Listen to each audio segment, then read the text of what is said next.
I'll never forget the sound of those heart monitors beeping around me, the sterile smell of disinfectant filling my nostrils as I lay there barely conscious in that ICU bed.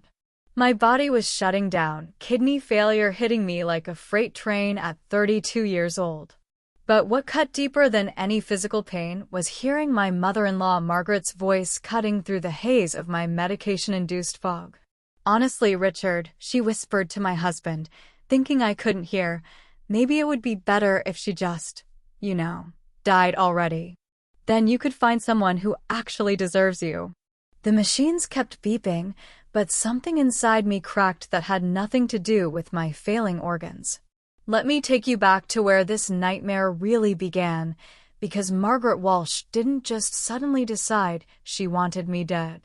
No, this was the culmination of 8 years of systematic emotional warfare, 8 years of her treating me like I was some kind of parasite that had attached itself to her precious son. From the moment Richard brought me home to meet his family during our college years, Margaret made it crystal clear that I would never be good enough for her boy. Richard could have had anyone, she'd say right in front of me, her manicured fingers adjusting her pearl necklace, like she was preparing for battle. Sarah Henderson from church, now she comes from good stock. Her father owns 3 dealerships. Meanwhile, I was just Emma Rodriguez from the wrong side of Phoenix, working 2 jobs to put myself through nursing school. The power dynamic was established early and brutally. Margaret had money, old family money from her late husband's successful construction business, and she wielded it like a weapon. Every family gathering became a performance, where I was simultaneously the unwilling star and the target. Christmas dinners at her sprawling Scottsdale mansion were particularly brutal. She'd seat me at the far end of the table, away from Richard, usually next to her ancient Aunt Mildred who couldn't hear and smelled like mothballs. "Emma, dear," she'd announce loudly enough for everyone to hear, "could you help Maria clear the dishes? I know you're used to that kind of work." Maria was her housekeeper, and Margaret knew damn well I'd never worked in food service, but facts never mattered when there was humiliation to be served. Richard, bless his conflict-avoiding heart, tried to play peacekeeper, but always ended up making things worse. "Mom doesn't mean it that way," he'd say after every family function, his hands running through his hair the way they did when he was stressed. "She's just protective, Dad died when I was 15, so I'm all she has." I understood grief, I really did, but using it as an excuse to torture your son's girlfriend for nearly a decade? That was something else entirely. Margaret had perfected the art of the backhanded compliment, the concerned suggestion, the helpful observation that always left me questioning my own worth. "That dress is so brave, Emma. Not everyone could pull off that look." She'd smile sweetly while delivering these verbal daggers, her blue eyes twinkling with malicious satisfaction. The wedding planning was where Margaret truly showed her colors. She'd insisted on paying for everything, which I now realize was just another way to maintain control. Every decision had to be run through her first. The venue, the flowers, the menu, even my dress. "I just think," she'd say, leafing through bridal magazines with the intensity of a military strategist, that something more traditional would photograph better. "You want to look back at these pictures fondly, don't you?" Traditional, of course, meant boring and conservative, nothing that reflected my personality or heritage. When I suggested incorporating some Mexican traditions to honor my grandmother who raised me, Margaret nearly choked on her champagne. "Oh, Emma, this is Richard's special day too. We should keep things cohesive." Cohesive meaning white, bland, and entirely Margaret approved. But the real kicker came during our rehearsal dinner when Margaret stood up to give her toast. The country club dining room fell silent as she tapped her champagne flute with her wedding ring, that massive diamond catching the chandelier light. "When Richard was a little boy," she began, her voice carrying that fake warmth she reserved for public performances, "he used to tell me he wanted to marry a princess. Well, he may not have found royalty, but he found someone who makes him happy, and I suppose that's what matters most. The room erupted in polite laughter and applause, but I caught the message loud and clear. I wasn't the princess he deserved, just someone who would have to do. Richard squeezed my hand under the table, completely oblivious to the insult his mother had just delivered with surgical precision. That night, lying in my hotel room, I should have called the whole thing off. Instead, I convinced myself that once we were married, things would change. Margaret would have to accept me as family, right? God, I was so naive. The first year of marriage was like living in a psychological minefield where Margaret held all the maps. She had keys to our house, a wedding gift, she claimed, though I never remembered asking for that particular present. I'd come home from 12-hour shifts at Phoenix General Hospital to find her rearranging my kitchen cabinets or redecorating our living room with her cast-off furniture. I was just trying to help, dear, she'd say when I'd discover her folding my underwear or reorganizing my medicine cabinet. You work such long hours. I thought you could use the assistance. Richard saw it as his mother being thoughtful. I saw it as violation of every boundary I tried to establish. She'd leave passive-aggressive notes too, little yellow sticky papers attached to my coffee maker about proper cleaning techniques or stuck to my refrigerator about meal planning for busy working girls. The manipulation reached new depths when we started talking about having children. Margaret suddenly became obsessed with my fertility, asking intrusive questions about my cycle and making pointed comments about biological clocks. You know, Emma, nursing is such a demanding profession. She'd muse over Sunday dinner, cutting her prime rib with surgical precision. I just worry about the stress affecting your capabilities. My friend Dorothy's daughter-in-law had fertility issues after working in healthcare for years. All those chemicals and long hours, you know. She'd follow this up with stories about Richard's childhood, how he was such an easy baby, how she'd raised him perfectly as a single mother. The subtext was always clear. Could I measure up to her maternal perfection? When we started trying for a baby and it didn't happen immediately, Margaret's concern became suffocating. She'd recommend fertility specialists, suggest dietary changes, and even had the audacity to ask Richard privately if we were doing it right. Money became her favorite weapon of control. Every major purchase required her input because, as she reminded us constantly, she was planning to help with the down payment on our house. I just want to make sure you're making smart investments, she'd say, reviewing our bank statements that Richard foolishly shared with her. She criticized everything. My car was too flashy. It was a 3-year-old Honda Civic. Our apartment was in the wrong neighborhood. Even my work scrubs were apparently the wrong brand. When we finally found a house we loved in Tempe, a charming 1960s ranch with original hardwood floors and a garden perfect for the children we hoped to have, Margaret toured it with the enthusiasm of a health inspector. The foundation seems questionable, she announced, running her manicured fingers along perfectly sound walls. And this kitchen layout is so impractical.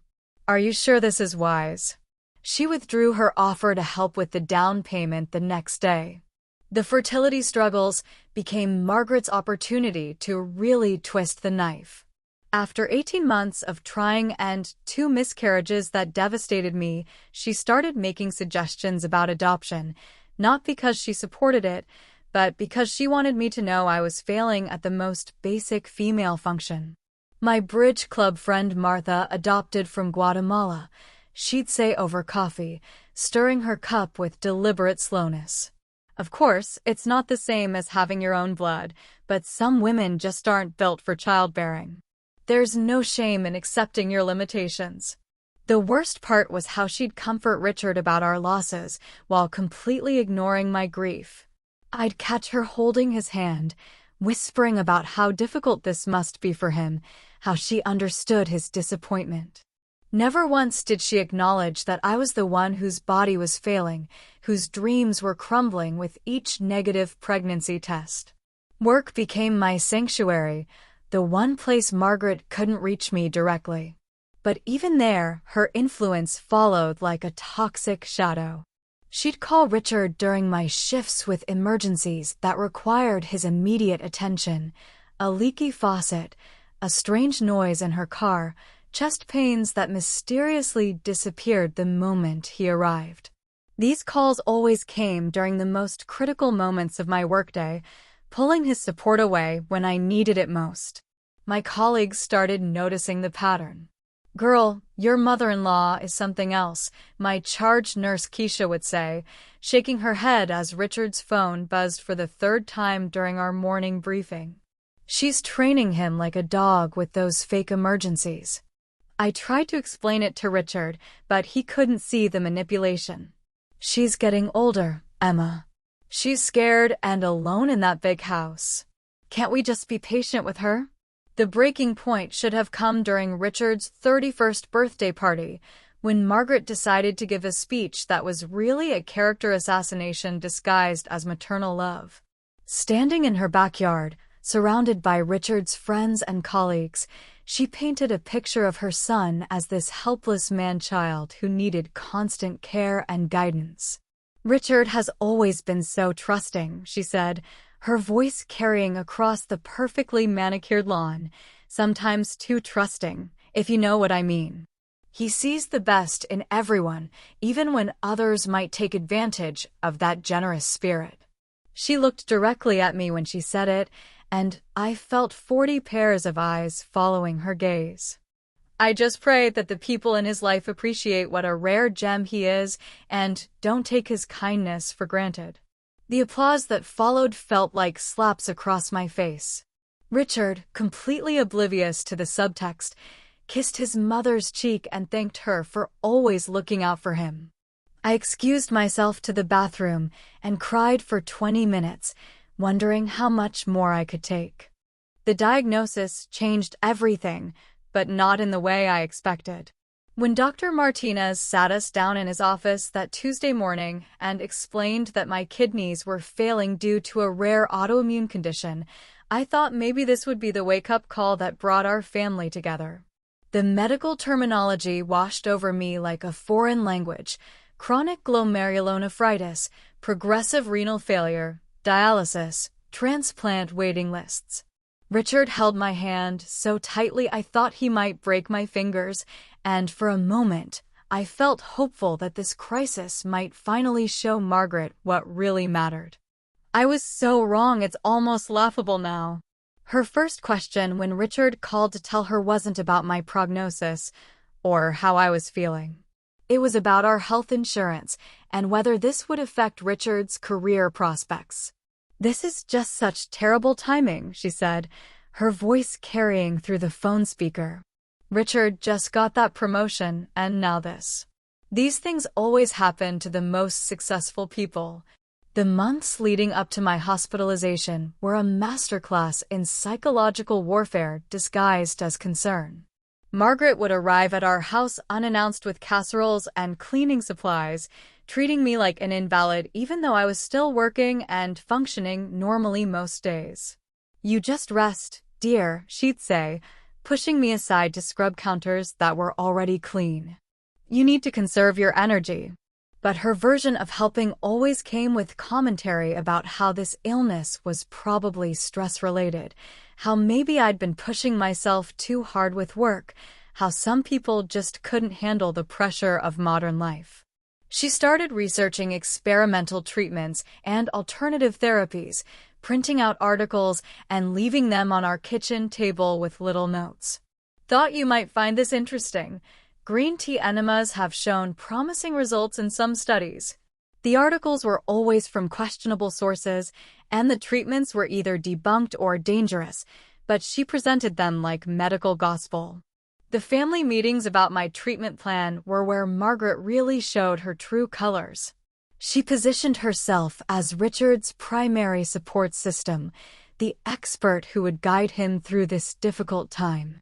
During appointments with my nephrologist, she'd interrupt my questions to ask her own, taking notes in a little leather-bound notebook like she was preparing for a board meeting. "Doctor, what's the likelihood of this condition being hereditary?" she asked during one particularly uncomfortable visit. "I mean, if they were to have children in the future, we'd want to know the risks." The doctor looked confused, glancing between Richard and me before explaining that this wasn't a genetic condition. Margaret persisted, "But surely there must be some lifestyle factors that contributed to this? Diet, stress levels, perhaps some childhood illnesses that weren't properly addressed." She was fishing for something, anything, to blame me for my own illness. When the discussion turned to living donor transplants, I watched Margaret's face go through a series of calculations that had nothing to do with love or family loyalty. The transplant coordinator explained that family members were often the best matches, that siblings or parents were ideal candidates, but spouses could also be compatible. "Of course, Richard would be tested immediately," Margaret announced, as if she were volunteering him for military service. "He's young, healthy, perfect donor material." Richard nodded eagerly, already rolling up his sleeves mentally, but I could see the wheels turning in Margaret's head. This wasn't about saving my life. This was about positioning Richard as the hero of the story, the devoted husband who sacrificed his own health for his dying wife. The narrative was already writing itself in her mind, and I could practically see the sympathy she'd milk from her social circle for years to come. The testing process revealed what I'd suspected all along: Richard wasn't a match. Neither were my cousins who'd volunteered, or my elderly aunt who'd driven up from Tucson despite being 73 years old. The waiting list for cadaveric organs stretched on for years, and my function was declining faster than anyone had anticipated. "We should consider expanding the testing to include more distant relatives," Dr. Martinez suggested during a family conference. "Sometimes we find matches in unexpected places." That's when Margaret made the comment that should have been my first clue about what was coming. "Well, I suppose I could be tested," she said, her voice dripping with martyrdom. "I mean, it's not like I have many years left anyway, and Richard needs his wife healthy for their future together." The way she said it made my skin crawl, like she was doing us some enormous favor by potentially saving my life. The test results came back on a Thursday afternoon in November, 2 weeks before Thanksgiving. Margaret was a perfect match. Not just compatible, perfect. The transplant coordinator called it a gift from above, the kind of match they rarely saw outside of identical twins. Margaret's reaction was interesting to watch. First came the shock, then what looked like genuine panic, followed quickly by a forced smile and immediate backpedaling. "Well, of course I want to help," she said, her voice higher than usual, "but I need to consider all the factors. My age, my own health, the recovery time. I have so many commitments, you understand." Richard was practically glowing with relief and gratitude, already planning how to thank his mother for this incredible sacrifice. But I was watching Margaret's face, and I could see the exact moment she realized what she'd gotten herself into. She'd volunteered to be tested thinking she'd be ruled out, giving her the perfect excuse to appear generous while avoiding any real sacrifice. Now she was trapped by her own performance. The surgery was scheduled for December 15th, just 10 days before Christmas, and Margaret spent those weeks crafting an elaborate performance of reluctant sacrifice that would have won her an Academy Award. She scheduled lunches with her friends to discuss her difficult decision, made appointments with 3 different doctors for second opinions, and even consulted her pastor about the spiritual implications of organ donation. Every conversation was carefully orchestrated to highlight her selflessness, while simultaneously expressing just enough doubt to make everyone beg her to reconsider. "I'm just not sure I'm strong enough for such a major surgery at my age," she'd sigh dramatically, then wait for the chorus of voices telling her how brave and generous she was. Richard was eating it up, constantly thanking her and promising to take care of her during recovery. I watched this theater of manipulation from my hospital bed, my body growing weaker by the day. But December 14th changed everything. I was barely conscious when Margaret slipped into my ICU room that night, thinking I was asleep. The kidney function had crashed completely the day before, and the doctors were talking about emergency dialysis if the surgery had to be delayed. That's when I heard her whispered phone conversation with someone. I later learned it was her sister Patricia from Boston. "I can't go through with it, Pat," she hissed into her phone, standing by the window with her back to me. "I'll be laid up for months, and for what? So she can live another few years and continue ruining Richard's life? This might be the perfect solution to everyone's problems." The machines were beeping erratically as my blood pressure spiked, but she was too absorbed in her conversation to notice. "If I just delay the surgery a few more days, say I'm having second thoughts, nature might take its course. Richard would grieve, but then he'd be free to find someone who actually deserves him." That's when she noticed I was awake. Our eyes met across that sterile room, and I saw something in her face I'd never seen before. Pure, undiluted hatred mixed with fear that she'd been caught.